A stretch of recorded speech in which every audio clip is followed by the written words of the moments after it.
Olympiakos up against Manchester City. 1-0 win for City, Shaka, away from home, but job done as they join their Premier League partners, Chelsea, in the knockout stages of the Champions League. I'm sure many people would have expected City to get this far anyway, but let's talk about this match against Olympiakos. I know they didn't make it hard for City at all, but what did you think of their performance? Well, listen, what can you say about today's game? You know, as you put it, Alexis, they got the job done. They just needed a point to be sure to be through to the next round. They got an additional 2 and picked up the win in Greece. But as I say, aside from that, not a lot to phone home about. Olympiakos made it difficult. They kept things tight. They defended really well, were really organized at the back, and maybe City struggled to break them down. The one time that the Olympiakos seemed to get stretched and find themselves out of position is the one time that Man City really made them pay for it. Well-constructed goal, Raheem Sterling with the back heel, Foden with the comfortable finish, and that was all she needed. If there was any criticism around City, is the fact that for all their possession, for as much as they controlled the game, they weren't really able to unlock Olympiakos more times than just the once. In the previous leg, they won 3-0, but even then, 2 of those goals came late on. That maybe is a concern for Guardiola, if there is that concern, that they aren't blowing teams away as they had done previously. That being said, they only conceded 1 goal in the Champions League thus far, so they're looking better in that regard at the very least.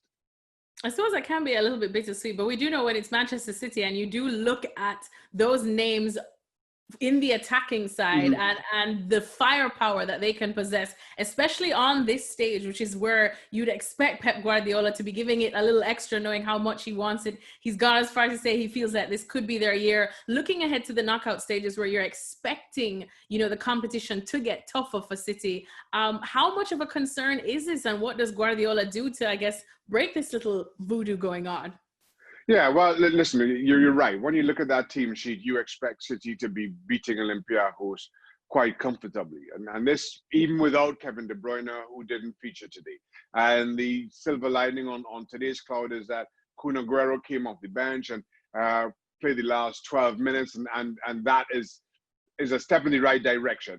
A fit Kun Aguero brings something to City that they've lacked and have continued to lack once he's not in the starting lineup. But given his own injury record and history, you're not quite sure how much you can rely on him going forward.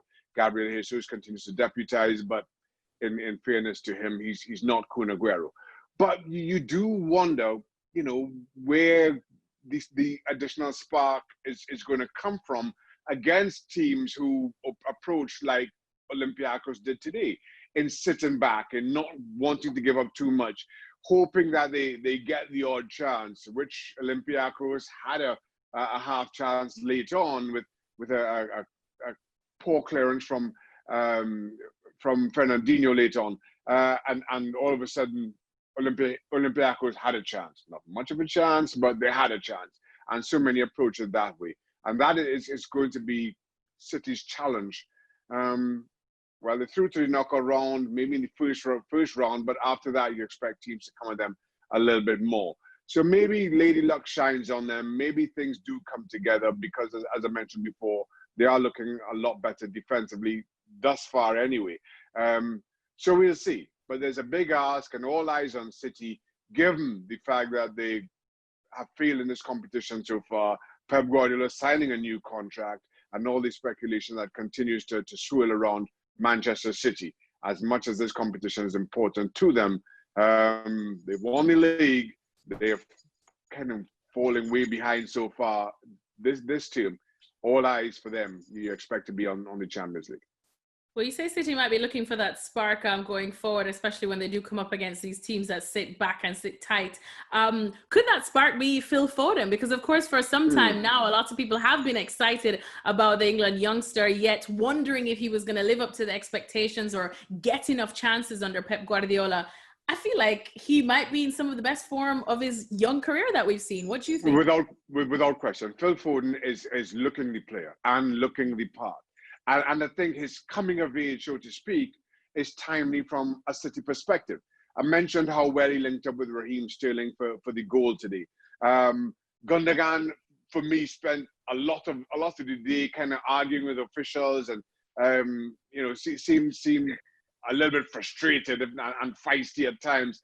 Bernardo Silva, who had chances but just didn't seem to have his shooting boots on, and then up steps Phil Foden, who, for all the excitement and expectation around Gundogan and Bernardo Silva, Phil Foden seems to be the one who's filling that void. And if he keeps that going, he may very well prove to be the silver lining, as the term we've been using today. Because he certainly has got the qualities. He's growing in this team, and I think his importance could be key going forward. Thanks so much for watching ESPN on YouTube. And for more sports highlights and analysis, be sure to download the ESPN app. And for premium content and live streaming, subscribe to ESPN Plus.